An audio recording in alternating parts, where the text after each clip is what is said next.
Hello everyone, my name is Amit and today I am going to discuss you about a very important organ which is ovaries. Ovaries क्या होती हैं? ये female reproductive system में एक primary sex organ होती हैं जिसमें क्या होता है, फीमेल रिप्रोडक्टिव सेल्स का प्रोडक्शन होता है। ठीक है, तो ओवरीज के बारे में हम और फर्दर स्टडी करते हैं। So without wasting your time हम लोग स्टार्ट करते हैं।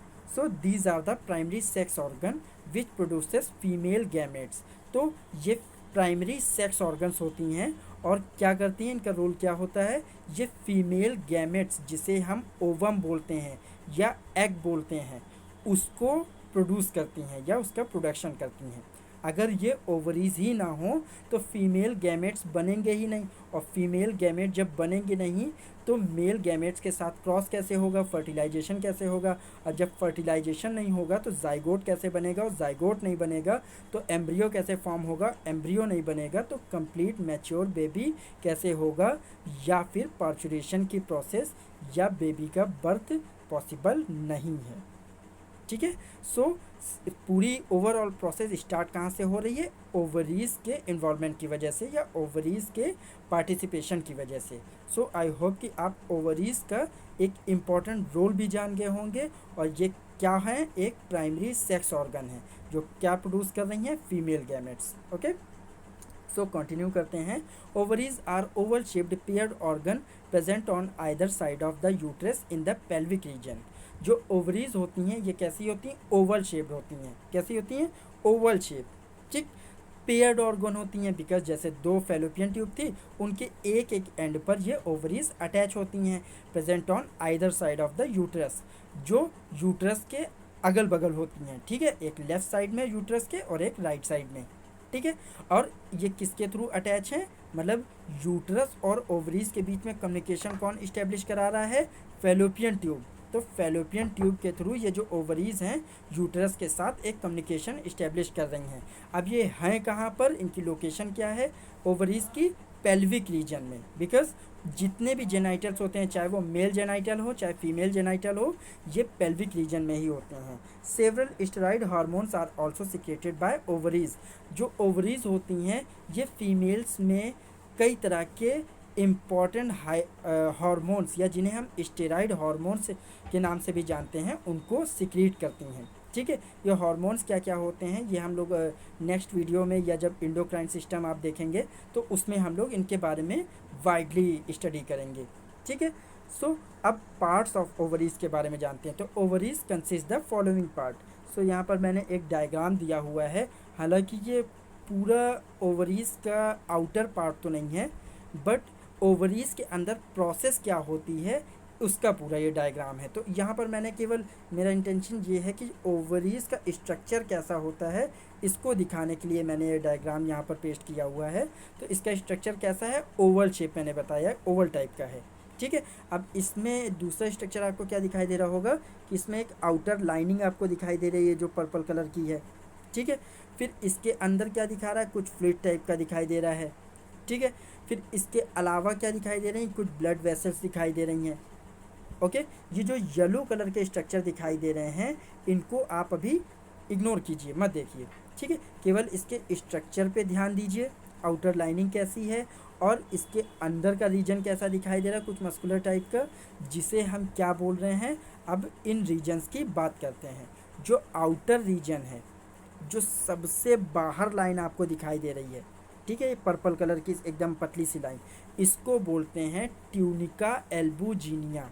क्या बोलते हैं, ट्यूनिका एल्बुजिनिया। इसमें नाम दिया नहीं हुआ है, मैं आपको बता देता हूँ, ट्यूनिका एल्बुजिनिया बोलते हैं। फिर इसके जस्ट नीचे कौन सी लेयर होती है, कॉर्टेक्स की। कॉर्टेक्स क्या, कॉर्टेक्स जो किसी भी ऑर्गन की आउटर लेयर होती है उसको हम कॉर्टेक्स रीजन बोलते हैं। ठीक है, तो इसमें भी कॉर्टेक्स लेयर होती है, बट ये किसके नीचे है, ट्यूनिका एल्बुजिनिया के नीचे।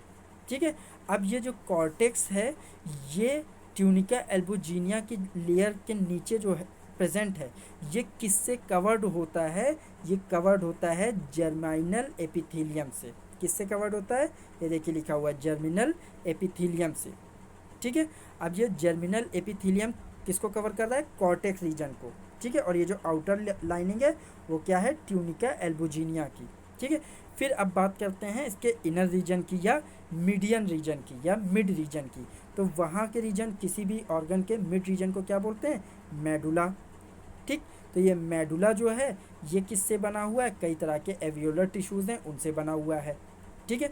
एवियोलर टिश्यूज़ क्या होते हैं ये मैंने लास्ट वीडियो में बताया भी हुआ है कि ये एवियोलर टिश्यूज़ की इम्पोर्टेंस क्या होती है। तो आई होप कि आप ये डायग्राम के थ्रू जान गए होंगे। और ये जो बाकी के अंदर सेल आपको दिखाई दे रही हैं येलो कलर की, या ये गोल गोल से स्ट्रक्चर दिखाई दे रहे हैं, इसके बारे में हम स्टडी करेंगे जब हम oogenesis पढ़ेंगे। ओके। ये ओवरी के अंदर जो फॉलिकल जनरेशन प्रोडक्शन हो रहा है या ओवम का प्रोडक्शन हो रहा है उसकी पूरी प्रोसेस थी। तो जर्मिनल एपिथेलियम क्या था? The simple epithelial layer which covers the cortex region. मैंने डायग्राम में भी बताया कि कॉर्टेक्स रीजन के ऊपर जो एक एपिथेलियल लेयर चढ़ी हुई है सिंपल एपिथेलियल टिश्यू की, उसको हम बोल रहे हैं जर्मिनल एपिथेलियम। दूसरा क्या था? Tunica albuginea. ये क्या था? This whitish capsule of dense irregular tissues lies just beneath the germinal epithelial layer. ये कहाँ पर होती हैं? ये एक तरह का वाइटिश कैप्सूल होता है। अगर आप ओवरी का ओरिजिनल स्ट्रक्चर देखेंगे तो वो वाइट कलर का एक कैप्सूल शेप दिखाई देता है, बिकॉज ओवल शेप है तो कैप्सूल शेप ही दिखाई देगा। ठीक है। तो ये वाइटिश कैप्सूल दिखाई देता है, किसका बना होता है? डेंस इरेगुलर टिश्यूज़ का। ठीक है। इरेगुलर टिश्यूज़ का बना होता है और किसके नीचे होता है? Just beneath the germinal epithelium layer. Okay. तो ये हो गई ट्यूनिका एल्बुजिनिया। फिर मैंने आपको कॉर्टेक्स रीजन दिखाया था। कॉर्टेक्स रीजन वही है जिसके ऊपर जर्मिनल एपिथेलियम की लेयर चढ़ी हुई है। तो this region is present just below the tunica albuginea. Cortex कहाँ के नीचे था? ट्यूनिका एल्बुजिनिया के नीचे प्रेजेंट है। ठीक है। And consist of ovarian follicles. जो अंदर आपको मैंने स्ट्रक्चर दिखाए थे ना, कई सारे गोले टाइप के बने हुए थे येलो कलर के, तो उनको बोलते हैं फॉलिकल्स। ठीक है। तो ट्यूनिका एल्बुजिनिया की लेयर जो है ये उसी के नीचे ये कॉर्टेक्स रीजन प्रेजेंट है और क्या कंसिस्ट कर रहा है? Ovarian follicle. अब ये ओवेरियन फॉलिकल किससे कनेक्टेड थे? सराउंडेड थे dense irregular connective tissue. Okay. Next क्या रीजन है? जो मिड वाला रीजन था मैंने आपको दिखाया था, मेडुला रीजन। तो ये रीजन कहाँ पर होता है? ऑब्वियस सी बात है कॉर्टेक्स रीजन के नीचे ही होगा। ठीक है, बिकॉज मीडियल लेयर है ये। तो ये कहाँ है? Just below the ovarian cortex region which consist more loosely arranged connective tissue. ये क्या कंसिस्ट करती हैं? More loosely arrange. ठीक है। काफ़ी लूजली अरेंज जो कनेक्टिव टिश्यूज़ होते हैं उनको कंसिस्ट करती है। साथ ही कुछ नर्व्स को भी कंसिस्ट करती है। ब्लड वेसल्स भी इसमें होती हैं। मैंने ब्लड वेसल आपको डायग्राम में दिखाई थी, ब्लड वेसल थी, क्योंकि कोई भी सेल तभी डेवलप करेगी जब उसको न्यूट्रिशन मिलेगा, और न्यूट्रिशन किससे मिलेगा? ब्लड से मिलेगा। और ब्लड कहाँ से आएगा? वेसल्स के थ्रू आएगा। ठीक है। एक पाथवे भी तो होना चाहिए ना, तो ब्लड वेसल भी इसमें होती हैं और कुछ लिम्फेटिक वेसल होती हैं। बिकॉज इसमें क्या होता है, कई सारे जो ओवम का प्रोडक्शन हो रहा है तो कई सारे सिक्रीशंस भी होते हैं। ठीक है। तो कुछ ऐसे वेस्ट भी जनरेट होते हैं, उन वेस्ट को कहाँ ले जाया जाएगा? तो उनका वेस्ट को ड्रेन करने के लिए कुछ लिम्फेटिक वेसल होती हैं। जो लिम्फेटिक वेसल होती हैं उनका काम होता है लिम्फ को ड्रेनेज करना। तो लिम्फेटिक वेसल इसमें होती हैं, ब्लड वेसल होती हैं, नर्व्स होती हैं, और क्या होती हैं? जो ये लूजली अरेंज्ड कनेक्टिव टिश्यूज़ हैं इनकी लेयर होती है। ओके। अब बात करते हैं ओवेरियन फॉलिकल की। फॉलिकल हम किनको बोल रहे हैं? जो इनके अंदर सेल्स मौजूद हैं। These are found in the cortex. ठीक है। They consist of oocyte in various stages of development of the secondary cell. जो ये फॉलिकल होते हैं इनके बारे में हम वाइडली स्टडी कहाँ पर करेंगे? oogenesis की प्रोसेस में। अभी आप ये जान लीजिए कि जो ओवम का प्रोडक्शन होता है वो इन्हीं फॉलिकल्स के डेवलपमेंट के थ्रू ही होता है। और कहाँ पर हो रहा है? कॉर्टेक्स रीजन में। ठीक है। तो ये फॉलिकल्स का जब डेवलपमेंट होता है तब क्या बनता है? ओवम। और ओवम का दूसरा नाम क्या होता है?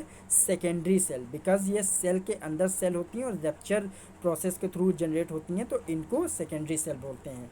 ठीक है। नेक्स्ट क्या है? Mature follicle. मैच्योर फॉलिकल का मतलब क्या हुआ? मैंने आपको बताया सेल के अंदर सेल रहती हैं और आपस में जब ये रप्चर होती हैं तो ये दो पार्ट में डिवाइड हो जाती हैं। एक जो इम्पॉर्टेंट पार्ट के होता है उसको बोलते हैं मैच्योर फॉलिकल। ठीक है। मैच्योर फॉलिकल को क्या क्यों बोलते हैं? क्योंकि यही मैच्योर फॉलिकल ओवम के रूप में कन्वर्ट होता है, या इसे ही हम ओवम के रूप में जानते हैं। ठीक है, इसलिए इसको बोल रहे हैं मैच्योर फॉलिकल। और यही मैच्योर फॉलिकल किससे क्रॉस करता है, जो मेल रिप्रोडक्टिव सेल्स होती हैं या स्पर्म के साथ क्रॉस करता है।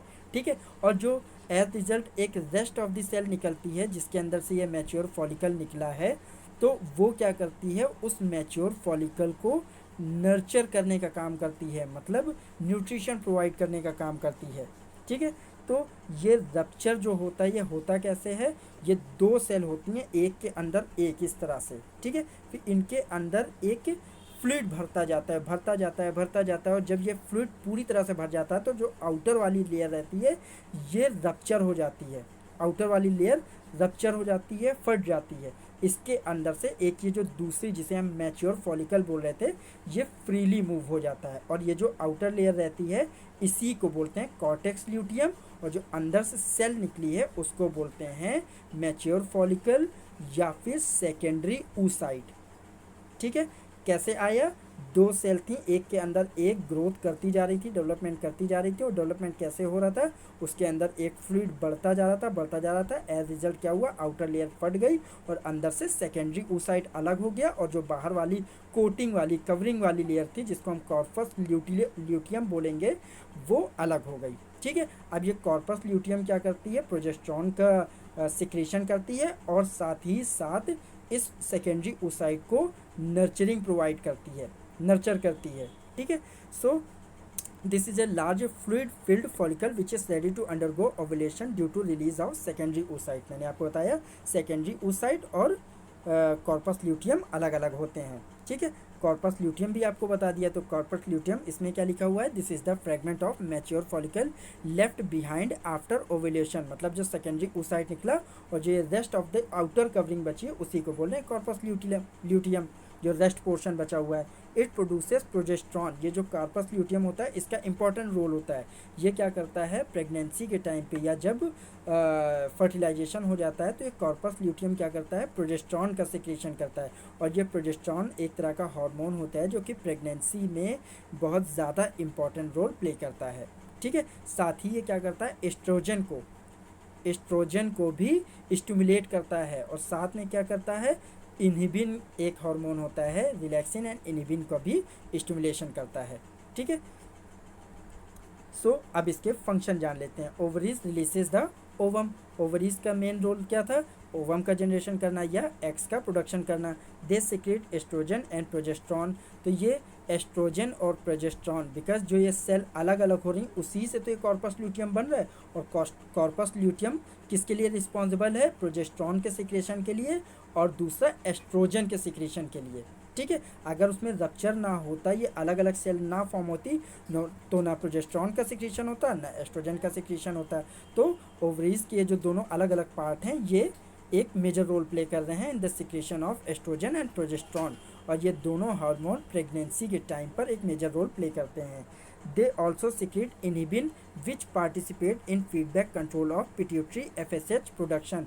अब ये जितने भी हार्मोन कंट्रोल होते हैं ये इन प्रोजेस्ट्रॉन और एस्ट्रोजन के अलावा एक पिट्यूटरी से रिलीज होने वाला हार्मोन होता है जिसे बोलते हैं फॉलिकल स्टिमुलेटिंग हार्मोन, या शॉर्ट में बोलते हैं FSH प्रोडक्शन। तो ये FSH का जो प्रोडक्शन हो रहा है उसमें भी एक मेजर रोल प्ले करती है, मतलब उस FSH का रेगुलेशन कितनी मात्रा में होना चाहिए, ज़्यादा होना चाहिए या कम होना चाहिए, तो उसके लिए भी एक रेगुलेशन डिसाइड करता है, किसके थ्रू, इनहिबिशन के सिक्रेशन के थ्रू। इनहिबिशन क्या है, एक डिफरेंट टाइप का हार्मोन है जो इनहिबिट करता है।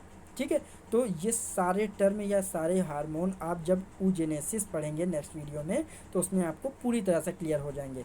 अभी हमारा मोटो क्या था, केवल ओवरी का स्ट्रक्चर जानना और उसके फंक्शन क्या होते हैं या उसके कौन कौन से पार्ट होते हैं ये जानने का। तो आई होप कि आप उसके स्ट्रक्चर और फंक्शन के बारे में अच्छे से समझ गए होंगे। So thank you.